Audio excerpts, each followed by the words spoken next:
तरी आणि लहान मुलं अडकली होती त्यांना एनडीआरएफच्या जवानांनी रेस्क्यू ऑपरेशन करत बाहेर काढलं। बीड जिल्ह्यात नादसागर धरणातून गोदावरी नदीपात्रात सोडलेल्या पाण्यामुळे बीड जिल्ह्यातील नागझरी गावातील शाळा, अंगणवाडी आणि घरं पाण्याखाली गेली। गावातील नागरिकांना प्रशासनाने सुरक्षित स्थळी हलवलं। गोदावरीला आलेल्या महापुराचा फटका बीड जिल्ह्याला बसला। जिल्ह्यातील राजापूर गावात पुराचं पाणी शिरलं। संपूर्ण गावाला पुरानं वेढा दिला। गावातील राजेश्वर मंदिरही पाण्याखाली गेलं।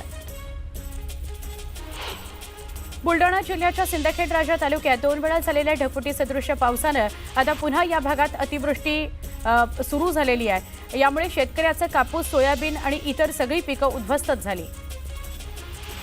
अहिल्यानगरमध्ये आलेल्या मुसळधार पावसामुळे सीना नदीला महापूर आला। माढा, करमाळा, मोहोळ, उत्तर सोलापूर आणि दक्षिण सोलापुरात अनेक गावात पुराचं पाणी शिरलं। त्यामुळे प्रशासनाकडून नागरिकांना सतर्कतेचा इशारा देण्यात आलेला आहे। दक्षिण सोलापूर तालुक्यात सतत पडणाऱ्या पावसामुळे शेतकरी त्रस्त झालेत। लिंबू बागेत पाणी साचलंय। 15 ते 16 एकरवरील लिंबूची बाग गेल्या 4 महिन्यांपासून पाण्यात आहे। रोपं सुकून जाण्याची, सडून जाण्याची भीती आहे। धाराशिवच्या सीना कोळेगाव धरणामधून 1 लाख क्युसेकनं पाण्याचा विसर्ग नदीपात्रात सुरू आहे। त्यामुळे सीना नदीपात्रात पाणी मोठ्या प्रमाणात येत आहे। 38 दिवसांमध्ये 48 टीएमसी पाणी सोडलं गेलं आहे। सध्याची परिस्थिती बघता नदीकाठच्या लोकांना सावध राहायच्या सूचना केल्या गेल्या आहेत। धाराशिव जिल्ह्यातील नळदुर्ग किल्ल्यावरचा नरमादी धबधबा ओसंडून वाहू लागलाय। धबधब्यानं अक्राळ विक्राळ रूप धारण केलेलं आहे। रायगड जिल्ह्यातल्या उत्तर भागामध्ये जोरदार पाऊस सुरू आहे। त्यामुळे जिल्ह्यातल्या काळ, कुंडलिका, सावित्री या नद्यांच्या पाणी पातळीत हळूहळू वाढ होते आहे। रायगड जिल्ह्याला पावसानं रेड अलर्ट दिलेला आहे। त्यामुळे नागरिकांना खबरदारी घेण्याचं आवाहन करण्यात आलंय। नांदेडमध्ये गोदावरी आणि आसना नदीला पूर आलाय। गोदावरी नदीत पाण्याची आवक वाढली आहे। मोठ्या प्रमाणात पाण्याचा विसर्ग सुरू आहे। त्यामुळे गोदावरी नदीपात्र दुथडी भरून वाहत आहे। नदीकाठच्या भागात पाणी साचलंय। जायकवाडीतून विसर्ग सुरू असल्यानं नांदेडमध्येही पूरस्थिती कायम आहे। नाशिकच्या गोदावरीला पूरस्थिती आलेली नाशिकच्या गोदावरीची पूरस्थिती आहे। मंत्री गिरीश महाजन यांनी होळकर पुलावरून पूरस्थितीची पाहणी केली। नियंत्रणाकरता प्रशासन सज्ज असल्याचं गिरीश महाजन म्हणाले। पश्चिम घाटासह कोयना धरण क्षेत्रात कोसळलेल्या जोरदार पावसानं कोयना धरणाचा टप्प्याटप्प्यानं 3 फुटांनी दरवाजे उघडण्यात आलेत। 6 वक्री दरवाजे आहेत। पाऊस बऱ्यापैकी ओसरू लागल्यानं पुन्हा ते पाणी बंद करण्यात आलंय। कोयना धरणाचे दरवाजे 3 फुटांवरून 2 फुटांवर आणण्यात आलेले आहेत। जायकवाडी धरणातून मोठ्या प्रमाणात पाण्याचा विसर्ग करण्यात आला। जायकवाडी धरणाचे दरवाजे 12 फुटांनी उघडण्यात आले। विसर्ग वाढवल्यामुळे पैठण शहरात पाणीच पाणी झालेलं आहे। भारतानं पाकिस्तानवर क्रिकेटच्या मैदानात सुद्धा सर्जिकल स्ट्राईक केलं आणि मिशन आशिया कप यशस्वी केलं। टीम इंडियानं आशिया चषकाच्या अंतिम सामन्यात पाकिस्तानला चांगलीच धूळ चारली। आशिया कपमध्ये एकदाही भारताला पराभूत करता आलं नाही। भारतानं फायनलमध्ये पाकिस्तानला 146 धावांवर रोखलं, पण आव्हानाचा पाठलाग करताना भारताचे 3 फलंदाज 20 धावांवरच बाद झाले। त्यानंतर मात्र तिलक वर्मानं झंझावाती फलंदाजी केली आणि संघाला 5 विकेट्स राखून विजय मिळवून दिला। भारतानं आशिया चषक उचलला।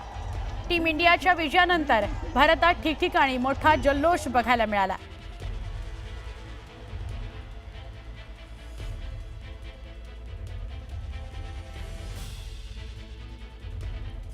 भारत आणि पाकिस्तान यांच्यातील आशिया कप 2025च्या फायनल सामन्यात भारतानं 5 विकेट्सनं विजय मिळवला आणि ट्रॉफी जिंकली। पण या विजयानंतर बक्षीस समारंभाच्या वेळी मोठा गोंधळ झाला। बक्षीस वितरणाचा सोहळा जवळपास तासभर उशिरानं सुरू झाला। आशिया चषकाची ट्रॉफी पाकिस्तानी मंत्री, पाकिस्तान क्रिकेट बोर्डाचे अध्यक्ष आणि आशिया क्रिकेट काउन्सिलचे अध्यक्ष मोहसिन नकवी यांच्या हस्ते दिली जाणार होती। पण भारतीय संघानं नकवींच्या हस्ते ट्रॉफी स्वीकारायला नकार दिला। मोहसिन नकवींनी तासभरापेक्षा जास्त वेळ मंचावर वाट बघितली, पण टीम इंडियानं ट्रॉफी स्वीकारलीच नाही। त्यामुळे मग आंतरराष्ट्रीय क्रिकेटमध्ये पुन्हा एकदा भारत पाकिस्तान यांच्यातील संबंधांबाबत तणाव समोर आलेला आहे। या सामन्यात पाकिस्तानचा संघ 146 धावांचं आव्हानही वाचवू शकला नाही आणि 5 विकेट्सनं त्यांचा पराभव झाला। आशिया कपच्या सलग 3ही सामन्यांमध्ये भारतानं पाकला पराभवाची चांगलीच धूळ चारली। या सलग 3 पराभवांमुळे पाकिस्तानची नाचक्की झालेली आहे। साखळीतले 2 आणि अंतिम सामना सुद्धा भारतानं पाकिस्तानचा दणदणीत पराभव करत जिंकला। भारतानं आपणच किंग आहोत हे पाकिस्तानला दाखवून दिलंच।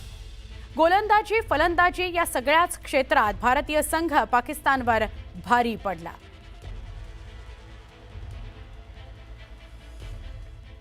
एक छोटासा राज्यातील अनेक जिल्ह्यांना रविवारी अतिमुसळधार पावसानं झोडपलं। मुंबई ठाणेसह मराठवाडा विदर्भ उत्तर आणि पश्चिम महाराष्ट्राच्या काही भागात शनिवारी रात्रीपासूनच पावसाचा जोर अधिक होता। या दरम्यान बुलढाण्यामध्ये 2 घटनांमध्ये 4 वाहून गेलेत, त्यात एकाचा मृत्यू झालाय, 3 बेपत्ता आहेत। अहिल्यानगरमध्ये देखील पुरात वाहून गेल्यानं 2 तर नाशिकमध्ये पावसामुळे भिंत कोसळून 3 मृत्यू झाला। मराठवाड्यातील तब्बल 196 मंडळांमध्ये तर छत्रपती संभाजीनगर जिल्ह्यातील 58 मंडळांमध्ये अतिवृष्टीची नोंद झाली आहे। पावसानं पुन्हा झोडपल्यानं छत्रपती संभाजीनगर शहरासह जिल्ह्यात देखील दाणादाण उडाली असून अनेक वसाहतींमधील घरांमध्ये पाणी शिरलं। 354 नागरिकांना सुखरूप बाहेर काढण्यात आले। मुसळधार पावसानं रविवारी मुंबईसह ठाणे पालघरला झोडपून काढलं। आजही मुंबईसह ठाणे पालघर या भागात अतिमुसळधार पावसाची शक्यता वर्तवण्यात आली आणि त्या पार्श्वभूमीवर स्थानिक प्रशासनानं आपत्कालीन यंत्रणा सज्ज ठेवलेल्या आहेत। तसंच येत्या 2 दिवसात पावसाचा जोर कमी होईल असा अंदाजही हवामान खात्यानं व्यक्त केलाय। मुंबईकरांना पाणीपुरवठा करणारे 7ही तलाव तुडुंब भरून वाहू लागल्यानं वर्षभराच्या पाण्याची चिंता मिटली आहे। 7ही तलावात 99.46% जलसाठा जमा झालेला आहे। मुंबईला दररोज होणारा पाणीपुरवठा पाहता हे पाणी वर्षभर पुरेल आणि यामुळे यावर्षी पाणी कपातीचं संकटही दूर होणार आहे।